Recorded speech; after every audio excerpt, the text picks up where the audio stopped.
Chapter 11, Quidditch. As they entered November, the weather turned very cold. The mountains around the school became icy gray and the lake like chilled steel. Every morning the ground was covered in frost. Hagrid could be seen from the upstairs window defrosting broomsticks on the Quidditch field, bundled up in a long moleskin overcoat, rabbit fur gloves, and enormous beaverskin boots. The Quidditch season had begun. On Saturday, Harry would be playing in his first match after weeks of training, Gryffindor versus Slytherin. If Gryffindor won, they would move up into second place in the house championship. Hardly everyone had seen Harry play because Wood had decided as their secret weapon, Harry should be kept, well, a secret. But the news that he was playing Seeker had leaked out somehow, and Harry didn't know which was worse. People telling him he'd be brilliant, or people telling him they'd be running around underneath holding a mattress. It was really lucky that Harry now had Hermione as a friend. He didn't know how he'd have gotten through all his homework without her, what with all the last-minute Quidditch practice Wood was making them do.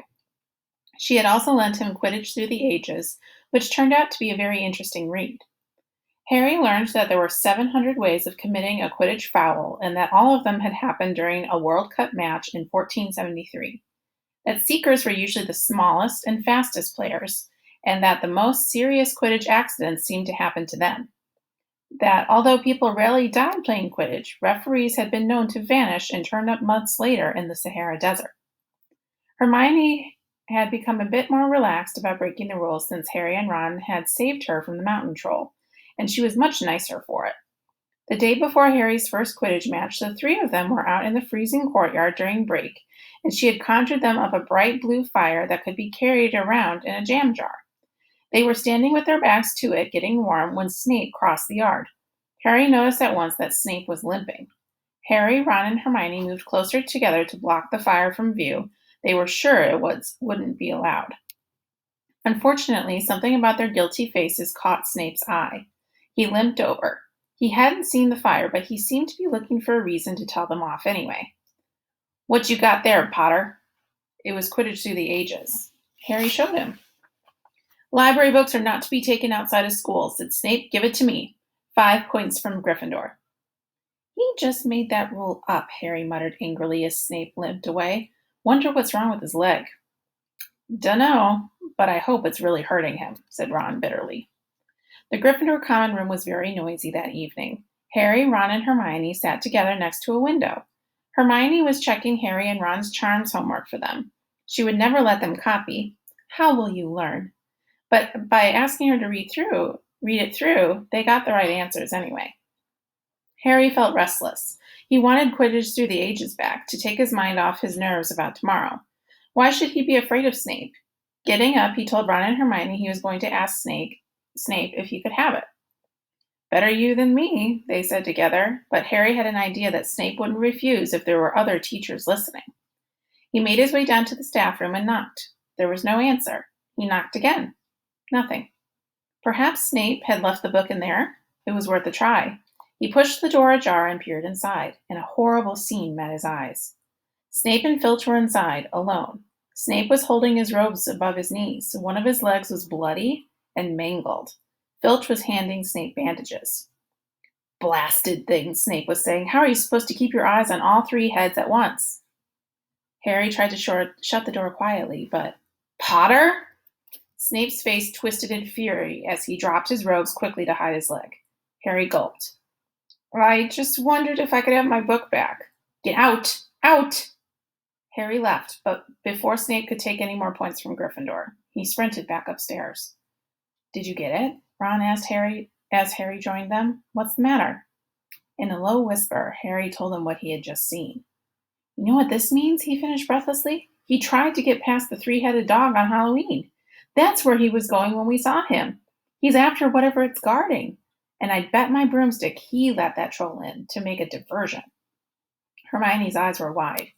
"No, he wouldn't," she said. "I know he's not very nice, but he wouldn't try and steal something Dumbledore was keeping safe." "Honestly, Hermione, you think all teachers are saints or something," snapped Ron. "I'm with Harry. I wouldn't put anything past Snape. But what's he after? What's that dog guarding?" Harry went to bed with his head buzzing with the same question. Neville was snoring loudly, but Harry couldn't sleep. He tried to empty his mind. He needed to sleep too. He had to. He had his first Quidditch match in a few hours. But the expression on Snape's face when Harry had seen his leg wasn't easy to forget. The next morning dawned very bright and cold. The great hall was full of the delicious smell of fried sausages and the cheerful chatter of everyone looking forward to a good Quidditch match. "You've got to eat some breakfast." "I don't want anything." "Just a bit of toast," wheedled Hermione. "I'm not hungry." Harry felt terrible. In an hour's time, he'd be walking onto the field. "Harry, you need your strength," says Seamus Finnegan. "Seekers are always the ones who get clobbered by the other team." "Thanks, Seamus," said Harry, watching Seamus pile ketchup on his sausages. By 11 o'clock, the whole school seemed to be out in the stands around the Quidditch pitch. Many students had binoculars. The seats might be raised high in the air, but it was still difficult to see what was going on sometimes. Ron and Hermione joined Neville, Seamus, and Dean, the West Ham fan, up in the top row. As a surprise for Harry, they had painted a large banner on one of the sheets Scabbers had ruined. It said "Potter for President," and Dean, who was good at drawing, had done a large Gryffindor lion underneath. Then Hermione had performed a tricky little charm so that the paint flashed different colors. Meanwhile, in the locker room, Harry and the rest of the team were changing into their scarlet Quidditch robes. Slytherin would be playing in green. Wood cleared his throat for silence. "Okay, men," he said. "And women," said Chaser Angelina Johnson. "And women," Wood agreed. "This is it."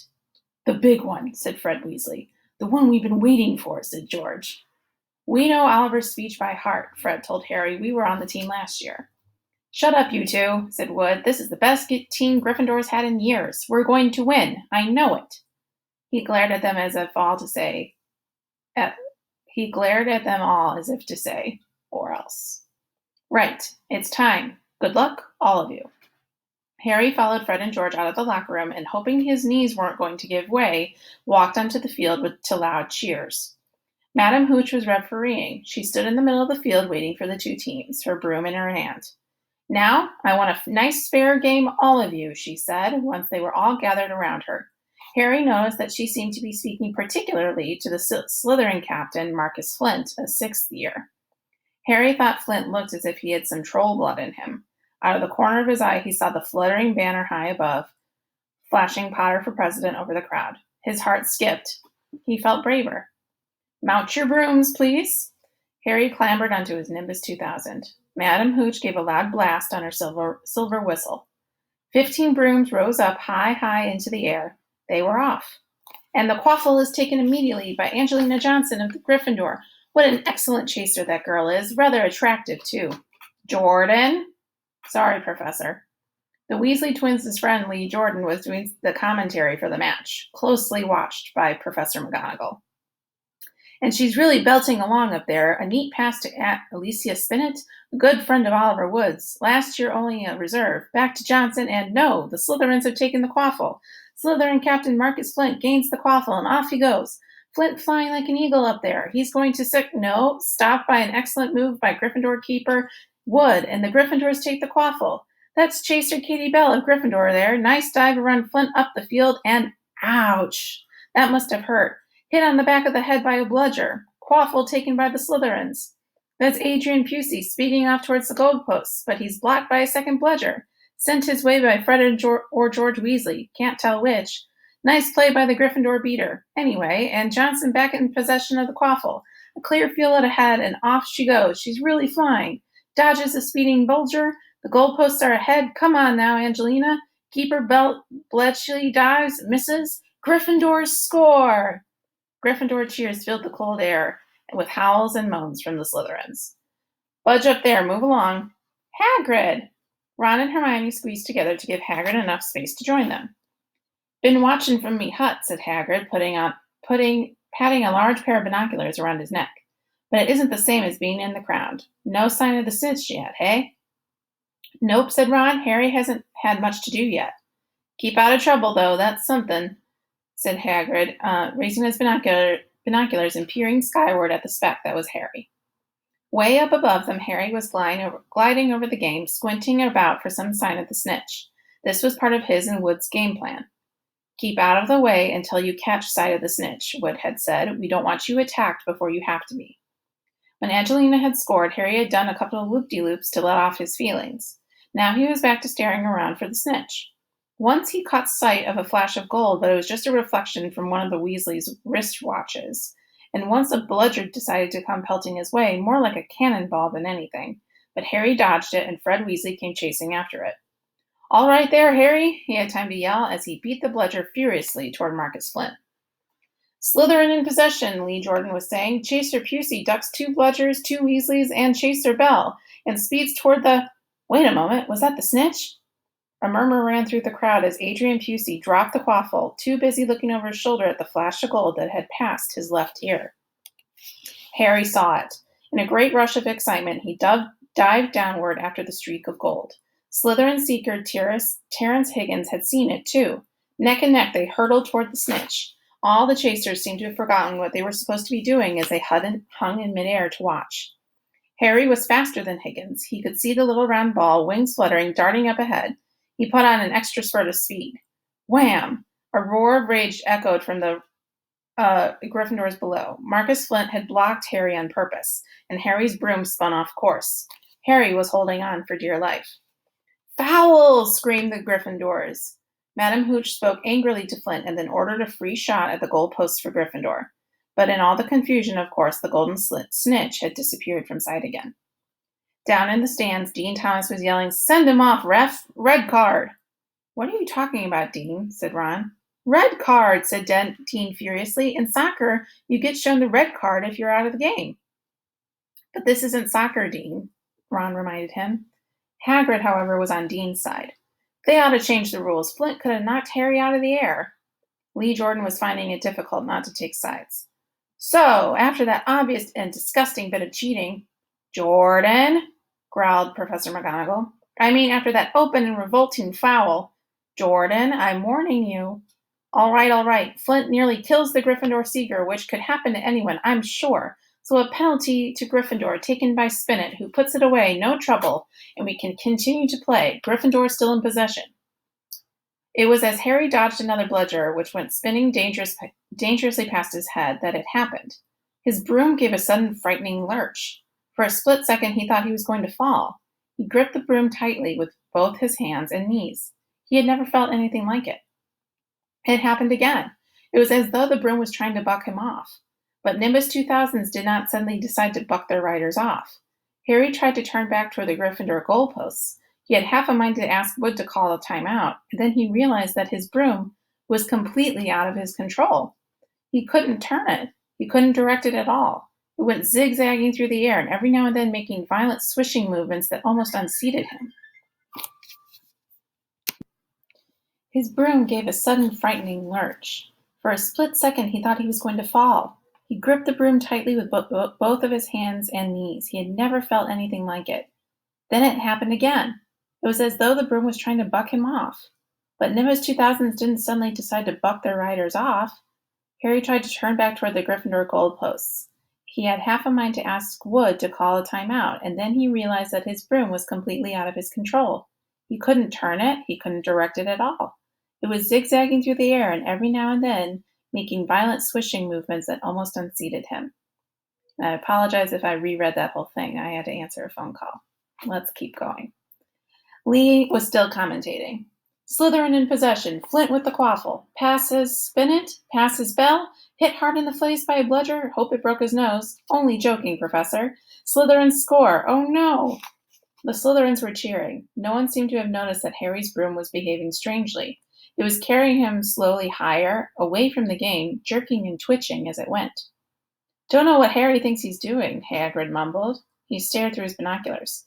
If I didn't know better, I'd say he'd lost control of his broom. But he can't have. Suddenly people were pointing up at Harry all over the stands. His broom had started to roll over and over, with him only just managing to hold on. Then the whole crowd gasped. Harry's broom had given a sudden wild jerk, and Harry swung off it. He was now dangling from it, holding on with only one hand. Did something happen to it when Flint blocked him? Seamus whispered. Can't have, Hagrid said, his voice shaking. Can't nothing interfere with a broomstick except powerful dark magic. No kid could do that to a Nimbus 2000. At these words, Hermione seized Hagrid's binoculars, but instead of looking up at Harry, she started looking frantically at the crowd. "What are you doing?" moaned Ron, gray-faced. "I knew it," Hermione gasped. "Snape, look!" Rob grabbed the binoculars. Snape was in the middle of the stands opposite them. He had his eyes fixed on Harry and was muttering nonstop under his breath. "He's doing something. Jinxing the broom," said Hermione. "What should we do?" "Leave it to me." Before Ron could say another word, Hermione had disappeared. Ron turned the binoculars back on Harry. His broom was vibrating so hard it was almost impossible for him to hang on much longer. The whole crowd was on its feet, watching, terrified, as the Weasleys flew up to try and pull Harry safely onto one of their brooms. But it was no good. Every time they got near him, the broom would jump higher still. They dropped lower and circled beneath him, obviously hoping to catch him if he fell. Marcus Flint seized the quaffle and scored 5 times without anyone noticing. "Come on, Hermione," Ron muttered desperately. Hermione had fought her way across to the stand where Snape stood and was now racing along the row behind him. She didn't even stop to say sorry as she knocked Professor Quirrell headfirst into the row in front. Reaching Snape, she crouched down, pulled out her wand, and whispered a few well-chosen words. Bright blue flames shot from her wand onto the hem of Snape's robes. It took perhaps 30 seconds for Snape to realize that he was on fire. A sudden yelp told her that she had done her job. Scooping the fire off him into a little jar in her pocket, she scrambled back along the row. Snape would never know what had happened. It was enough. Up in the air, Harry was suddenly able to clamber back on his broom. "Neville, you can look," Ron said. Neville had been sobbing into Hagrid's jacket for the last 5 minutes. Harry was speeding toward the ground when the crowd saw him clap his hand to his mouth as though he was about to be sick. He hit the field on all fours, coughed, and then something gold fell into his hand. "I've got the snitch," he shouted, waving it above his head, and the game ended in complete confusion. "He didn't catch it, he nearly swallowed it," Flint was still howling 20 minutes later, but it made no difference. Harry hadn't broken any rules, and Lee Jordan was still happily shouting the results. Gryffindor had won 170 points to 60. Harry heard none of this, though. He was being made a cup of strong tea back in Hagrid's hut with Ron and Hermione. "It was Snape," Ron was explaining. "Hermione and I saw him. He was cursing your broomstick, muttering. He wouldn't take his eyes off you." "Rubbish," said Hagrid, who hadn't heard a word of what had gone on next to him in the stands. "Why would Snape do something like that?" Harry, Ron, and Hermione looked at one another, wondering what to tell him. Harry decided on the truth. "I found out something about him," he told Hagrid. "He tried to get past that 3-headed dog on Halloween. It bit him. We think he was trying to steal what it's guarding." Hagrid dropped the teapot. "How do you know about Fluffy?" he said.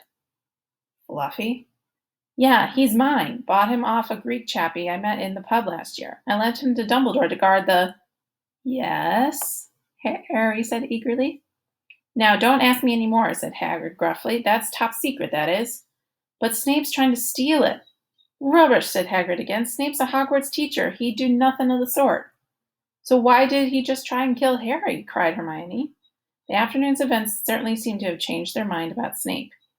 "I know a jinx when I see one, Hagrid. I've read all about them. You've got to keep eye contact, and Snape wasn't blinking at all. I saw him." "I'm telling you, you're wrong," said Hagrid hotly. "I don't know why Harry's broom acted like that, but Snape wouldn't try and kill a student. Now listen to me, all 3 of you. You're meddling in things that don't concern you. It's dangerous. You forget that dog and you forget what it's guarding. That's between Professor Dumbledore and Nicholas Flamel." "Aha!" said Harry. "So there's someone called Nicholas Flamel involved, is there?" Hagrid looked furious with himself. And that's the end of chapter 11. See you next time.